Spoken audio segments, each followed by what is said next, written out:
Hi folks, welcome back to the Amazing Education Channel, where we talk about electric vehicles, the environment, how to be healthy, safe, happy, have a positive future, and not worry about money.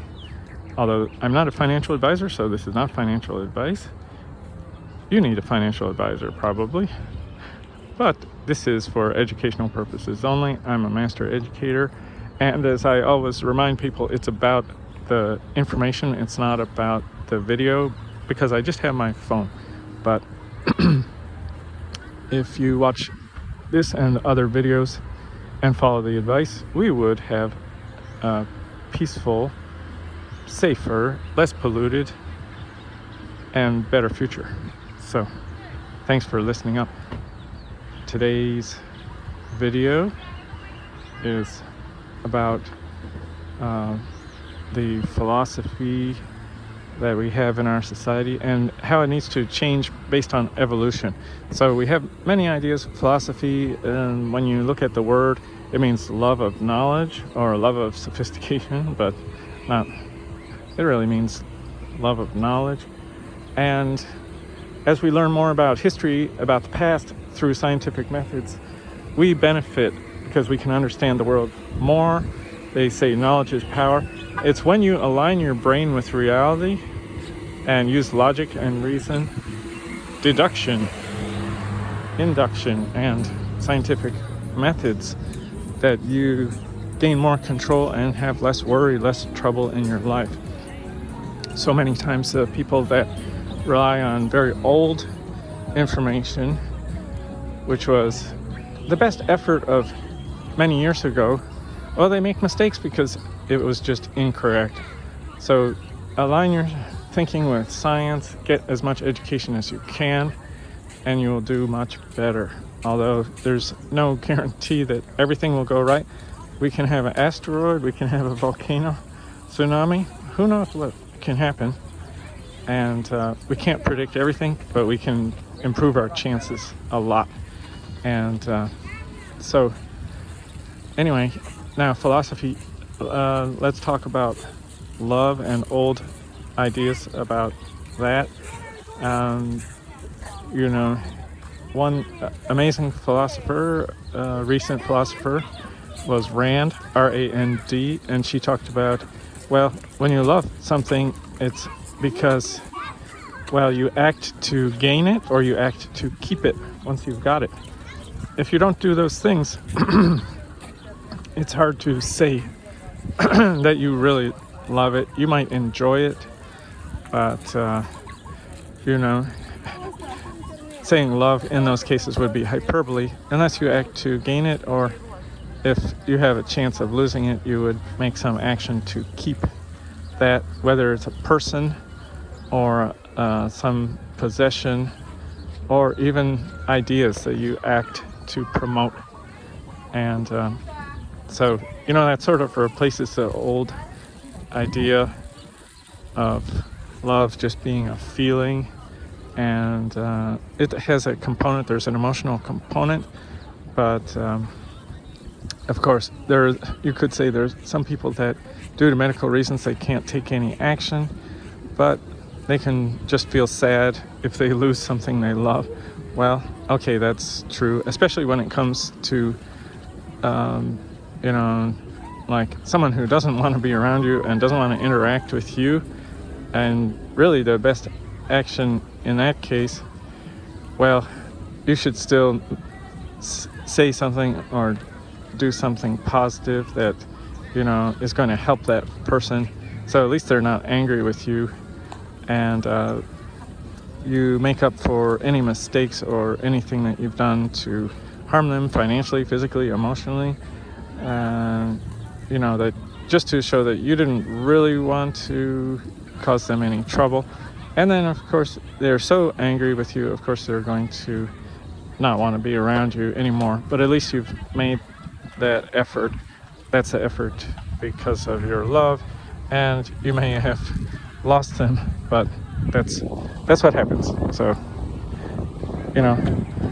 they have the song, everybody plays the fool sometimes, and they say there's no exception to the rule. So in love, unless you are the person that doesn't make mistakes, the straight A student 4.0, well, probably you're going to do some foolish things.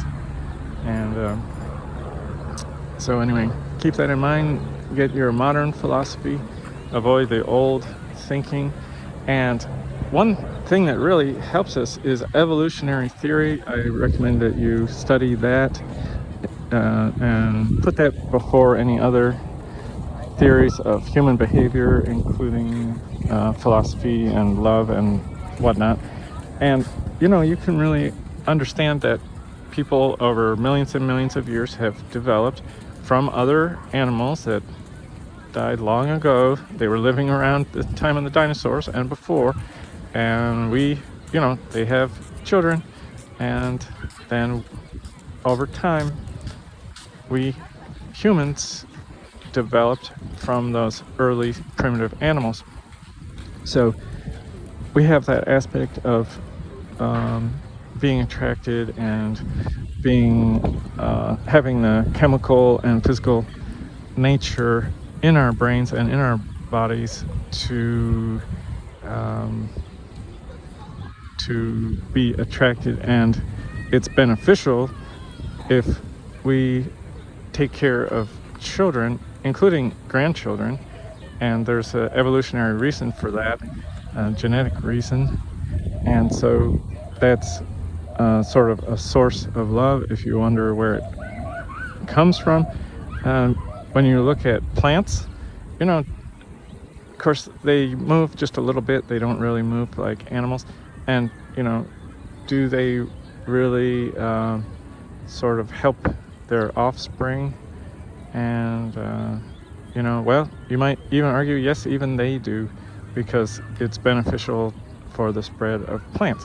And the plants that don't spread their seeds and don't have flowers to attract pollination and so on, well, they couldn't spread as quickly and as well. And so plants without those things didn't change quickly enough. So the advantages of new plants sort of overwhelmed the old ones that didn't show some kind of care or beneficial change, and so the old ones are gone. They just couldn't reproduce as well, and they died out. So now we have the wonderful flowering plants, and the animals that show care are dominant. And you could say, well, insects, but yes, even the insects care for the young, believe it or not, especially ants. Care for the young, they feed them, provide food. The bees provide food for the young ones. Yes, they do. So it's not just like small organisms floating around in the ocean that don't care for their offspring. And think of the whales. Whales care for the young whales, the baby whales. Of course they do. And they are the largest. And so they're dominant.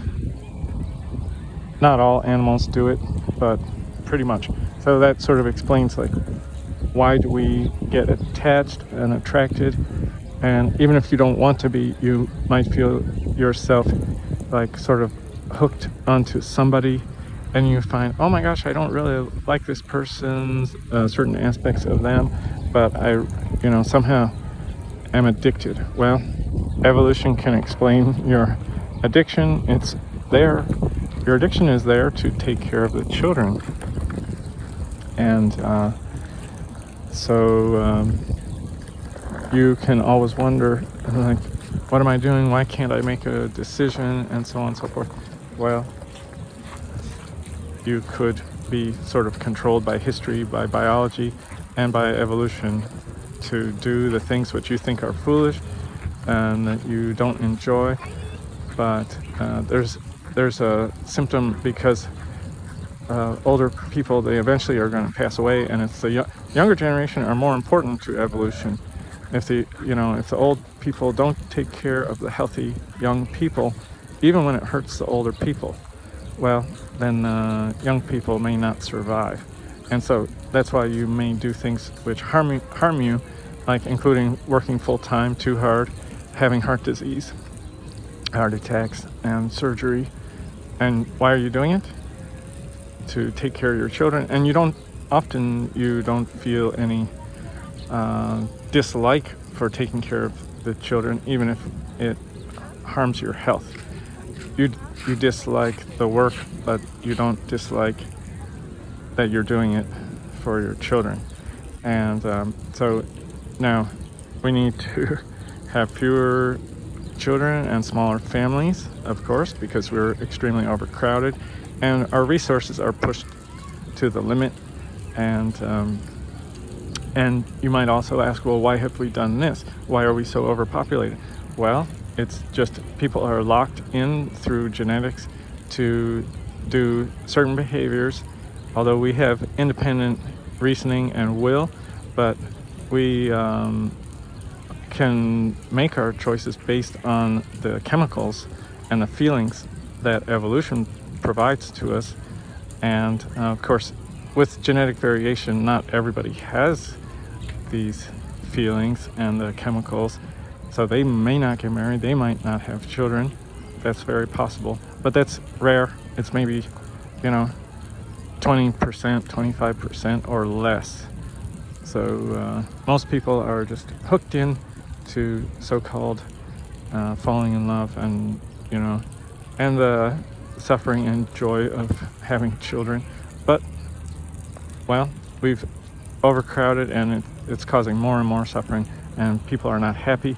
And so if we reorganize our society to reduce our population and have more space for each individual person, then prices will come down.